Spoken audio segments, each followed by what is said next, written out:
like dulu video ini, klik tombol like, dan yang paling penting, klik tombol subscribe bagi yang belum. Karena bersyukur. Para ulama salaf kita dari sahabat dan tabi'in, tabi'in, orang-orang saleh yang sudah faham wahyu Al-Quran dan Sunnah, maka mereka selalu lisannya kalau lagi tidak ngomong sama orang dua hal, alhamdulillah atau astagfirullah, terus begitu. Sampai mereka itu kalau lagi jalan dari rumahnya ke tokonya di Baghdad dulu, di Irak, di Madinah, di Mekah, di tempat-tempat mereka mau buka usaha, atau mereka dari rumahnya menuju ke masjid mau mengajar, maka selalu lisannya alhamdulillah, alhamdulillah, alhamdulillah, alhamdulillah, alhamdulillah, non-stop. Atau mereka mengatakan astagfirullah wa atubu ilaih, astagfirullah wa atubu ilaih, terus, nggak pernah berhenti, gitu kan. Maka mereka terus bersyukur.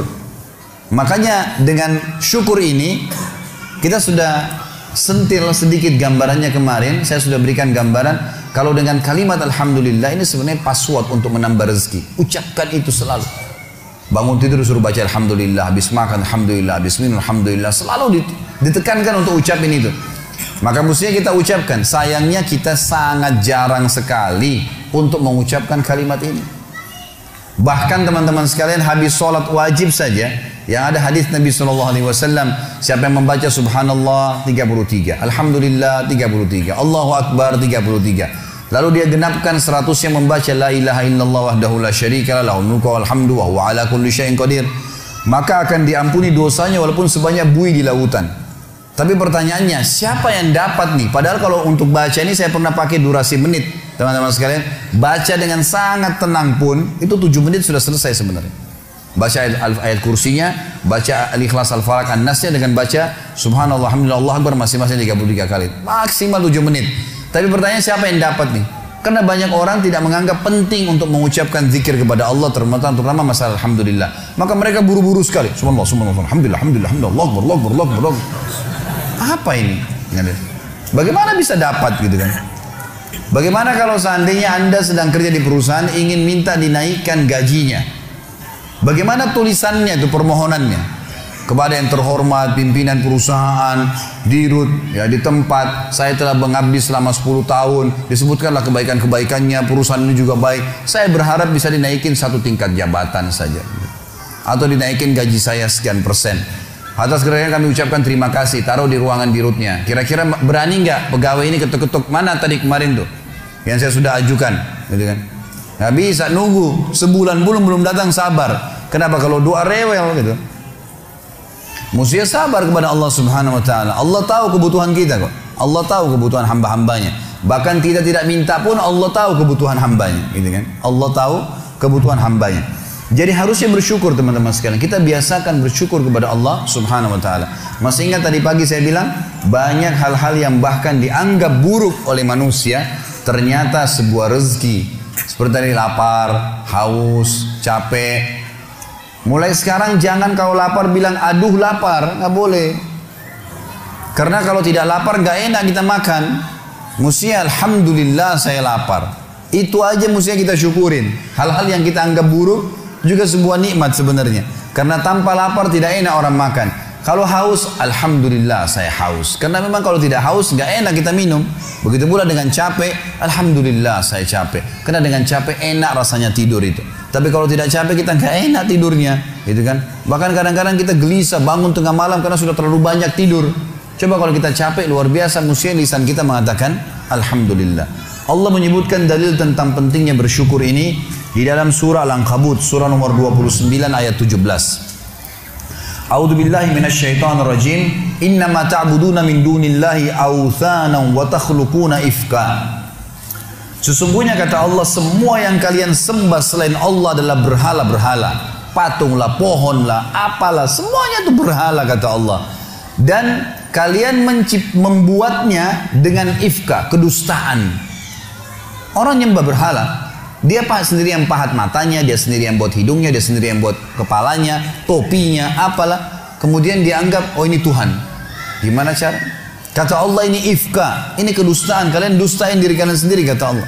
Semua yang kalian sembah selain Allah itu berhala-berhala yang kalian karang-karang, kalian dustain diri kalian sendiri.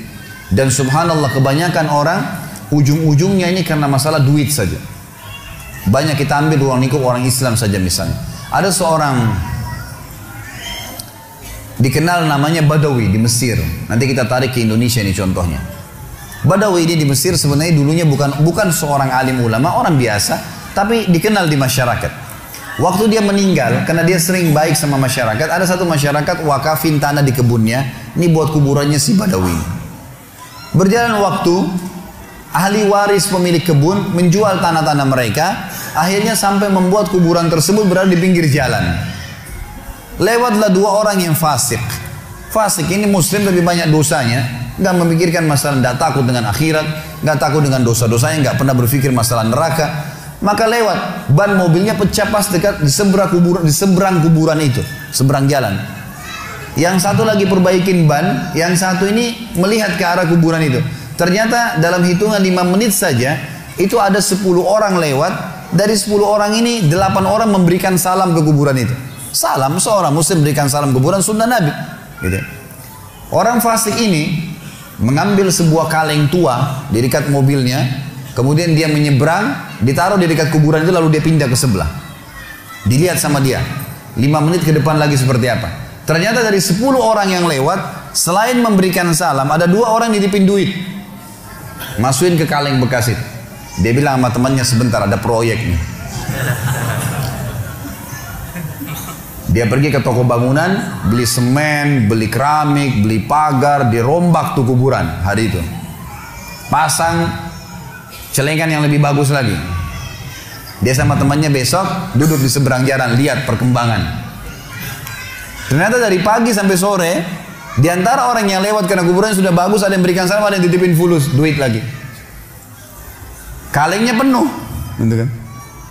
Wah, ini proyek nih. Beli tanah di sekitarnya, bebasin tanah itu, bangunin masjid.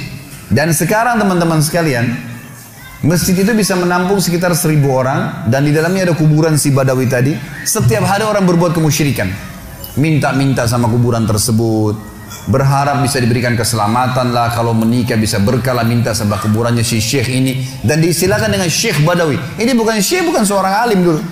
Sedangkan orang alim aja nggak boleh, apalagi bukan orang alim. Sampai Imam Nawawi rahimahullah. Ini teman-teman, maaf, di Indonesia yang masih banyak melakukan hal-hal seperti ini. Imam Nawawi ini salah satu tokoh madhab Syafi'iyah. Beliau mengatakan, saya heran pada orang-orang yang minta-minta pada kuburan, walaupun itu adalah orang alim. Sementara di dalam kuburan dalam manusia seperti dia sama, yang sudah jadi tulang belulang. Nabi Muhammad SAW saja kita masih kirimin salawat untuk beliau. Apa itu salawat? Tambahan rahmat dari Allah SWT. Nabi yang sudah diampuni dosanya. Para sahabat orang soleh kita masih mengatakan radhiyallahu anhum, kita doain. Bagaimana kita tidak mendoakan orang-orang lain? Sesoleh apapun mereka kita harus doain. Itu sunnah Nabi SAW gitu kan. Subhanallah, saya pernah mendatangi sebuah kota di Indonesia ini. Ada satu masjid tua sekali. Saya sholat di situ dan ini bekas peninggalan kerajaan. Begitu saya keluar dari masjid itu, ada satu ruangan rupanya di sebelah kiri masjid, kecil sekali, mungkin cuma bisa nampung 5-6 orang di dalam, dan ada orang duduk di atas tembok dekat pintunya. Lalu kemudian ditutup pintu tersebut, dia sambil nunggu. Saya lewat terus saya tanya teman saya, ini tempat apa ini? Dia bilang ini dalamnya kuburan. Terus untuk apa orang itu duduk di atas pintu? Dia bilang itu penjaga pintunya. Terus apa yang dilakukan? Dibukain pintu sama dia, sebentar nanti antum lihat ada 5 orang yang keluar, di dalam sudah minta-minta kepada kuburan tersebut, nanti gantian lagi 5 orang lagi masuk antri. Begitu terus, gitu kan. Dan akhirnya penjaga kuburan diberikan duit oleh dia. Subhanallah, saya bilang subhanallah, maha suci Allah. Di mana mereka dari sabda Nabi SAW kepada Abdullah bin Abbas, wahai anak kecil, kalau kau minta tolong hanya minta tolong kepada Allah. Di mana mereka dari perkataan Imam Nawawi tadi, kalau mestinya mereka mengirimkan doa untuk orang mati, bukan malah mereka minta-minta kepada mereka. Ada ajaran agama kita jelas, tapi seperti itulah. Subhanallah. Dan ujung-ujungnya di belakangnya ternyata pengumpulan dana lagi, gitu kan. Ini banyak orang yang tidak sadar dan membiarkan manusia terjerumus hanya karena ingin mendapatkan rezeki yang dasarnya sebenarnya sudah ada sumbernya, tadi sudah saya jelaskan. Kata Allah Subhanahu wa taala, teman-teman sekalian, innama ta'buduna min dunillahi awthanan wa takhluquna ifka. Semua yang kalian seru selain Allah, maka itu authan, berhala-berhala, dan kalian membuatnya itu ifka dengan kedustaan. Innal ladzina ta'buduna min dunillah, semua yang kalian sembah selain Allah, kalian seru minta tolong apapun sama mereka, la yamlikuna lakum rizqa, mereka tidak memiliki rezeki untuk kalian. Fabtagu indallahi rizq. Hanya mintalah kepada Allah satu-satunya rezeki itu. Wa'buduhu. Dan patulah padanya. Yang dia perintahkan kerjakan, yang dia larang tinggalkan. Yang halal nikmatin, yang haram tinggalkan. Washkuru lahu. Ini saksi bahasan kita. Dan syukuri. Alhamdulillah. Alhamdulillah. Ilaihi turja'un. Kalian akan dikembalikan kepadanya nanti. Dalil yang kedua masalah syukur. Ini pilar pertama untuk menambah rezeki itu teman-teman sekalian. Bersyukur. Surah Saba, surah nomor 34 ayat 15. Allah subhanahu wa ta'ala berfirman, A'udzubillahi minasyaitonirrajim. Laqad kana li saba'in fi maskanihim ayah. Saba ini teman-teman sekalian, surah Saba, surah nomor 34. Nama lainnya negeri Yaman. Zaman dulu, di zaman Ibrahim alaihissalam, Saba itu namanya negeri Yaman. Gitu kan. Dulu subur sekali negeri Yaman itu. Dan Allah subhanahu wa ta'ala menceritakan tentang keadaan mereka dalam surah Saba ayat 15 ini. Sesungguhnya di negeri Saba di zaman dulu itu di kehidupan mereka ada tanda-tanda kebesaran Allah. Jannatani ayyamini wa shimal. Di sisi timur dan baratnya itu ada kebun-kebun yang lebat. Dijelaskan dalam sebuah riwayat Nabi SAW bahwasanya dulu di negeri Saba ini ada Saddul Ma'rib namanya. Ada bendungan Ma'rib. Bendungan Ma'rib ini teman-teman sekalian dibuat dengan ilmu yang Allah berikan kepada mereka dan mereka beriman kepada Allah. Maka membuat akhirnya di musim panas pun mereka tetap punya sayur-sayuran. Semua di barat negeri Sabah sayur-sayuran. Di semua di bagian timurnya adalah buah-buahan. Dan sampai mereka menjadi pemasok terbesar di dunia pada saat itu. Maka Allah mengatakan, Kulu min rizki rabbikum washkurulah. Kata kuncinya, makanlah, nikmatilah itu semua. Tapi syukuri. Bersyukur kepada Allah. Kata Allah, kalau kalian bersyukur, baldatun tayyibah. Negeri kalian pasti akan jadi baik. Wa rabbun ghafur. Dan kalian akan menemukan Tuhan kalian adalah zat yang maha pengampun.